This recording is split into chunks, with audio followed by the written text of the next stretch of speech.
All right, welcome back to the Tony Snow Show. I am Tony, and this is where awkward meets authentic. I know last week you guys didn't get a video, but I hope you did go over to my podcast and go listen over there.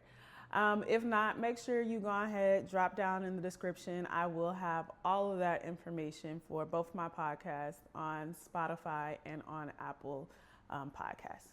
So let's go ahead and let's get into it. Let's unravel a few little things.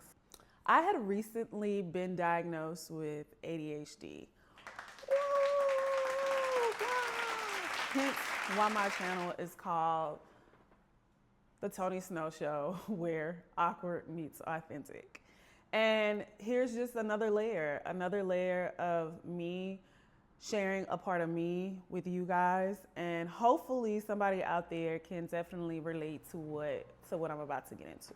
I kind of knew that I had ADHD. I had all of the symptoms and things of that nature for it growing up. And any of you that live in a minority household, it's either I'm gonna beat your ass to get you together, or I'm gonna beat your ass to get you together. You was just a problem child. And I wasn't necessarily a problem child, but I was very, very talkative. Like, you can go and move me and put me with a non-English speaking student, and baby, she gonna learn their language. And that's what I did. Not only that, I was just always on the go, nonstop, just very, very energetic. And so I got in a lot of trouble because I was just busy. I was very busy as a child. So progressing on into teenage years, you learn how to manage that. You start figuring out who you are, and you don't want stigmas like ADHD to stick to you at that time of adolescence. And so I think I just put it to the side and was like, whatever it is, this is something that I need to work through, and I internalized it. But it eventually started showing up, in my adult life and in my interactions. And it was getting very frustrating for me because I wasn't quite understanding why my moods were a certain way, why my highs are super, super high, and that I function through high anxiety. Like, I could never complete a task. I could never do anything. I have all these projects and things or whatnot, and I never could just focus just on one. I'm doing a lot of them and could never just create. It was just a lot. So if you understand, you understand. So one of the things that I promised myself this year, that I was going to work more on my mental health, like really dig into it, not only just get a therapist, but get a psychiatrist as well. And so that's what I did. And he diagnosed me with ADHD. And also I was diagnosed with being bipolar 2. And everything just started making sense. But also at the same time, I was really nervous. I was really nervous about what the treatment plan looked like. I got really, really nervous about the treatment and what that was going to look like, what that was going to entail. But I do know that I don't want to feel how I had been feeling. And so I wanted to address those issues. And one of the things that we first started out was addressing my mood swings. And so I ended up getting on some mood stabilizers. I take one at night and I take one in the morning. And I found there to be, I didn't notice it, but my friends and family noticed that there was like slight adjustments in my mood. It wasn't hot and cold. It wasn't off and on, because there were days that it would just hit me out of nowhere and I couldn't explain to you what was wrong. Like, I knew something was wrong, but I could not think of the words to articulate it. Excuse me. Like, no one made me mad. I don't think anything triggered me. It just came, just whoop. And I was just like, it was like this overwhelming of anxiety. Like, it was 1,000,001 thoughts running through my head and I could not narrow down to one. And it was like I completely shut down. And I don't like having those moments because I cannot express. I can't tell, till to this day, I cannot tell you what's wrong or what happened. And so I have a tendency when I'm going through these moments or these spells, or I isolate from my friends and my family because I don't feel as though my issues or my problems should be on them, and I don't want them to see me going through this. But now that I did get this diagnosis, this is something that I am now opening up with my friends and family so that they can understand that how I'm reacting, how I'm handling myself now is because I'm properly treating the things that was wrong with me. And I don't want to necessarily use wrong, but was just off balance. Let's say that, just off balance, because there's nothing wrong with me. Things are just off balance. So if you're listening, there's nothing wrong with you. Things are just a little off balance. And so the mood stabilizers really started helping. Then after that, we started to address my ADHD issues. And so we started me on low dosages of Ritalin. I didn't notice it, but some of my colleagues noticed it, that I was just very, very tuned in on whatever it is that I was working on in my office. And usually I can come out, be a little social butterfly, or, do this task and do that task, multitask, but none of them, they would maybe get complete, but none of them were like very thorough or well organized. And there may be grammatical errors because I'm doing multiple things at once. And so they really noticed that I was paying more attention and put more detail into my work, my projects, and things of that nature. And they pointed it out to me. So that was a positive. And then here at home, my partner also pointed out to me that I cleaned my house from the living room all the way to the second bedroom, nonstop. Once I finished the living room, organized, vacuumed, did all of that, I moved to my kitchen. And once I finished everything in my kitchen, I moved to my bathroom. And usually I'm in my living room, I'm in my kitchen, I'm in my bathroom, I'm everywhere, and nothing gets done. And so it was very surprising to them because it's this has never happened. So it's small little things that my partner have noticed that let me know that, oh, okay, so what we're doing is going in the right direction. And it kind of brought down some of that apprehension that I was having about medicating, because I believe in medicinal health, but I also believe it only goes so far. And if there's a chemical imbalance, you need to be able to address it the right way. And so that's what I'm doing. I feel like I'm taking into a lot. I've went back and I've talked to my psychiatrist again, and we readjusted some of my levels of my mood stabilizers and my Ritalin, because we got to find the right balance that is that's good for me. Even now, recording this video, I took my afternoon dosage, and I noticed my morning dosage was running its course.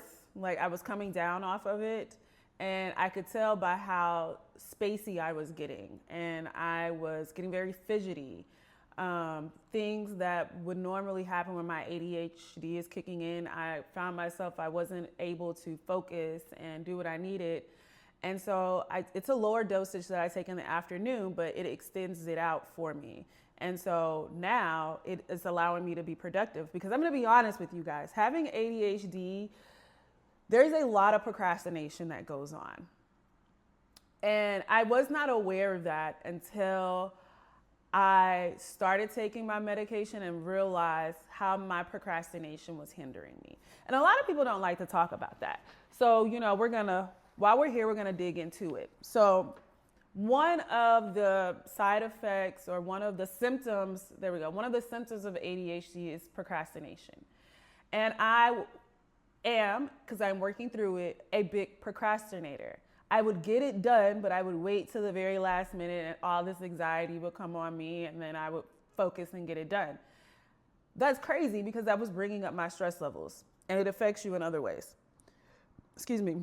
Because why put that unnecessary stress on yourself if you don't have to, just because you're procrastinating?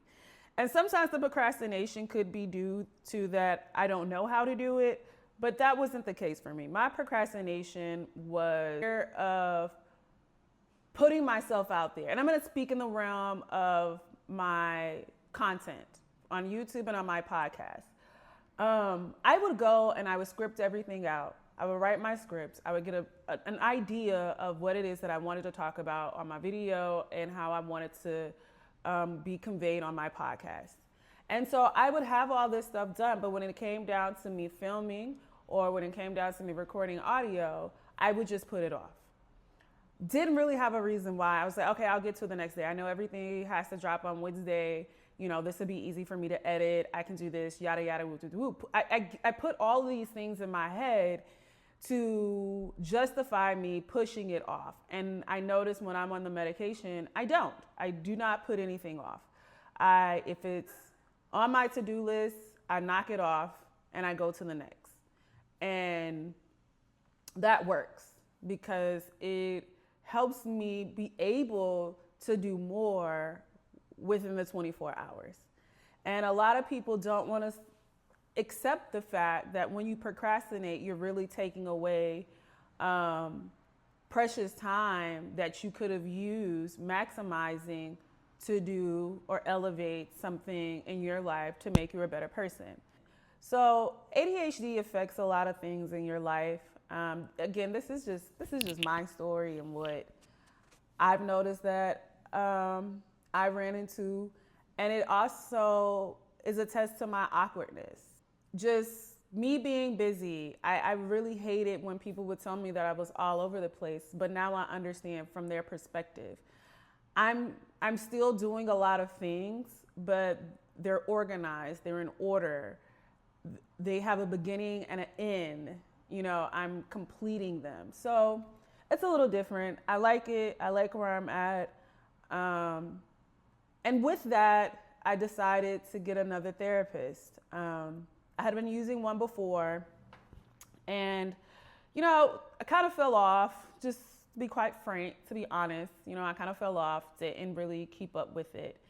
And because I started utilizing those tools, thinking that, you know, I got this in the bag, I got it all figured out, and I really didn't. And so this particular therapist coaching me through my problems and my issues. It is self-guiding. You know, we discuss and we talk about the topics that I want to go through. But I've done other forms of therapy. I've done art therapy.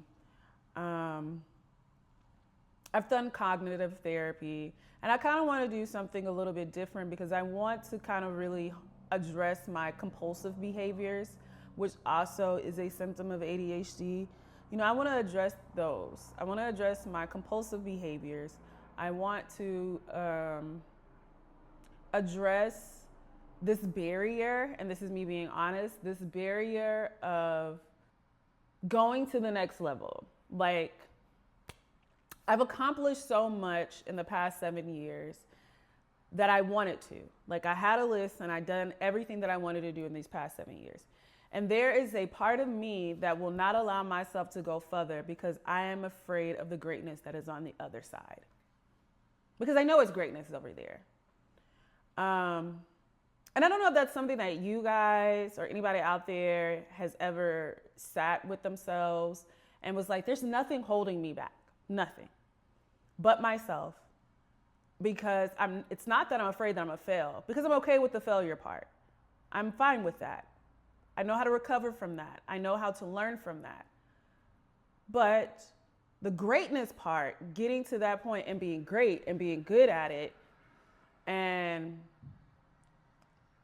I guess somewhat getting recognized or seen for that greatness, I get a little scared, because what if that great is not great for someone else? I don't know. I really don't. That's one of the things about me that I don't know how to unpack. And that's why I got this therapist, so that I can sit and I can talk to them and tell them this. And like, I have these opportunities to go further in my company, and I choose not to. Not because I'm not qualified, not because I cannot do the job. It's simply because I said, this is what I want to do. I accomplished what I wanted to do. Why do you want me to go further? I don't know. I don't know. And it's the same with my podcast. It's the same with my YouTube. Like, I want to do so much more. I have all of these great ideas that I want to do, but I am afraid of just putting it out there. So that's something that I'm trying to work through. I also think that is a symptom of my ADHD as well. I don't know, but I think it is. So those are the things that I want to address. Now, what happens after that? I don't know. I'm going to be documenting this with you guys. I have been treating this for 2 weeks now. I want to document this. I want to talk about it a little bit more, when I'm doing my podcast, vlogging about it, something. I don't know, but I just want people to just see an actual person go through it, an adult go through it, and then just talk about their experiences. One thing I can say about the mood stabilizers is I really didn't talk about those a lot, other than helping address my bipolar 2. I'm going on a trip. I'm going out of the country at the end of this week, and it's for my parents' birthday. So this is where having a good psychiatrist comes in handy, and having a good therapist, because, I would have never thought I would be saying this right now. But I'll dive in a story one day about my relationship with my parents. But needless to say, my mother is my best friend. Like, that's my ride or die. I call the girl up, she gonna be a running. She call me, I'm gonna be a flying. That's my girl. Excuse me. My father, I used to be a daddy's girl. But I grew up. And I have a different understanding of him. And so I haven't talked to him in 3 years. I think it's going on 3 years. Yes. I haven't talked to him. I was forced to go do a family photo 2 years ago. And I don't talk to him. And that will be another story for another day on why. So I told my therapist, hey, I'm going out of the country and I'm going to surprise my parents. They don't know that I'm coming.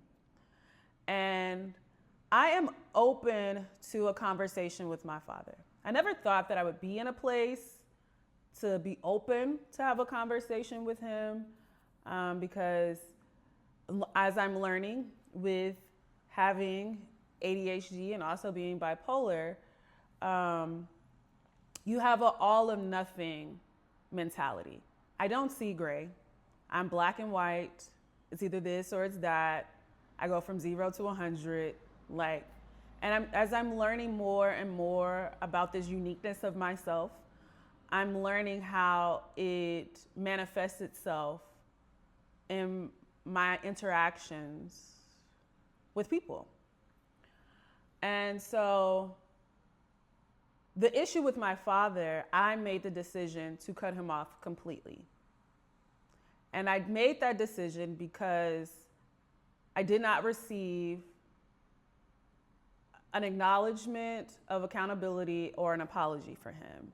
And I really needed that to move on. And so because he didn't give me that, I decided to cut him off. And not only did I cut him off, I just cut off that side of the family. Nobody else did anything, but they were guilty by association. And that is the all or nothing.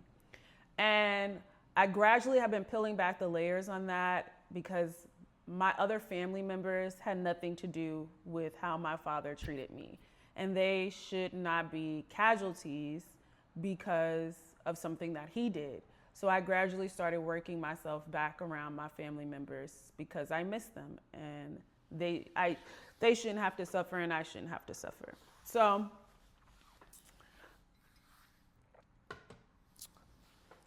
I told my psychiatrist, he said not to initiate a conversation because we're confined in this country and we cannot, run away like that. And so I understood him, and, I took that in. But I did tell him, I say, but if he does come to me and he wants to have a conversation with me, I'm not going to just cut him off like I would have before. I'm going to listen. And even if I don't get the resolve that I want, I'm hoping that he allows me to express how I feel and how the things that he has done has made me feel. And whether or not he takes accountability or whether or not he apologizes about it, at least I have gotten it off of my chest and I don't have to carry that anymore. But I'm really excited about going on this trip. My brother is going to be there. And this is the first time that we have gone on a trip with our parents together, which is a beautiful thing. And so I'm willing to grow in this. This is a situation that is very, very uncomfortable for me. It was giving me a lot of anxiety, but I am allowing my treatment to take effect. And I can see that by me even being willing to have a conversation, and there's like no anger building up inside. There's no tension building up inside. I'm just like, okay, if it happens, it happens. If it doesn't, it doesn't. I'm still gonna go out there and enjoy both of my parents, you know, on vacation. I'm going to enjoy my brother. I'm going to celebrate their birthday. It's all good. It's all good vibes. And I really like that.